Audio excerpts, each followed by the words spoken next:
I'd like to address a question that a customer just asked by email, and maybe others have similar questions. So thank you, Ted, for submitting your question. It says, I took the insulated sleeping pad for a camp out and noticed that it makes an odd sound when inflating.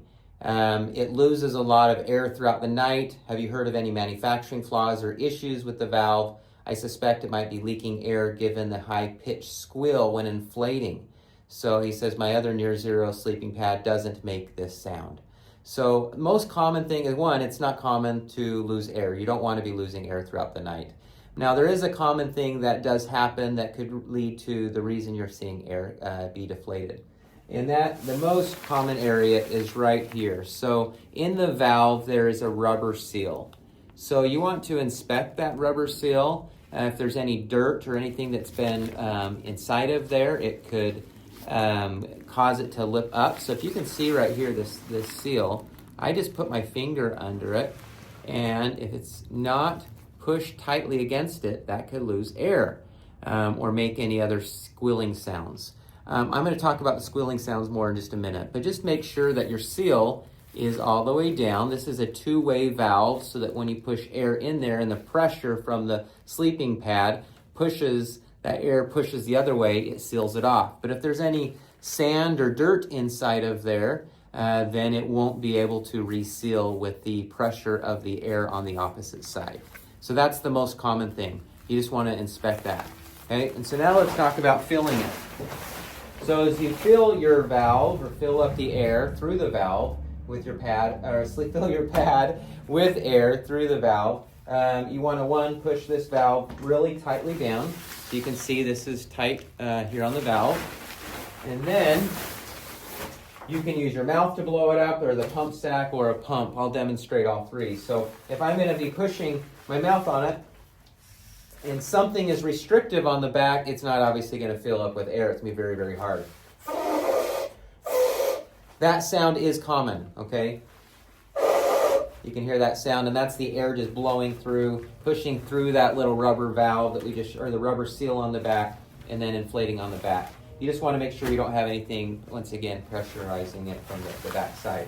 Now let's use it with the pump sack. So the pump sack has a little valve here on the back.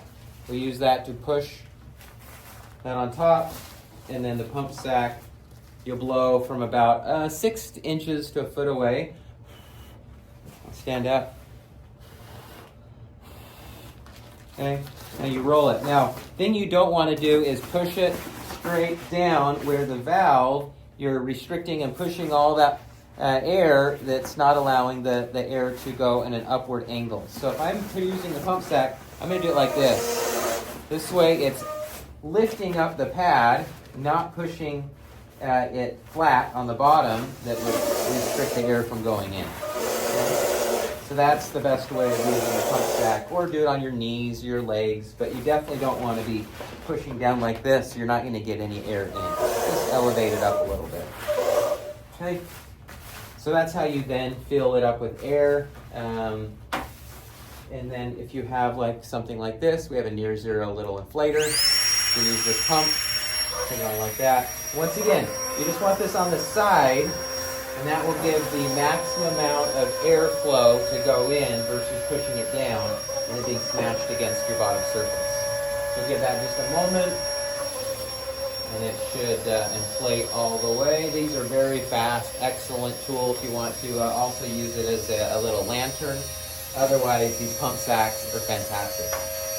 Okay, so it's all those filled now. Take it off. Okay, and then the same thing is like on a car tire, right? You have the little cap. This isn't meant to keep all or totally seal it, but it's additional cap for the top. So push that in. Once again, just make sure you're sealed off all the way in there. And then if you wanted to reduce or release a little bit of air in the night, you just tap this. That pushes. What's happening is I'm pushing this down and pushing that rubber flap down. Okay. So that a little bit of air can come in, and then it's pressurizing it from the air on the other side to seal that up. So I'm just going to iterate again, just make sure there's no dust or dirt, anything on the bottom of that that wouldn't allow that rubber seal to seal from the other side with the pressure. Thanks again, Ted, for your question. Great question. If you have any other questions or anyone else does, feel free to reach out anytime. Thank you.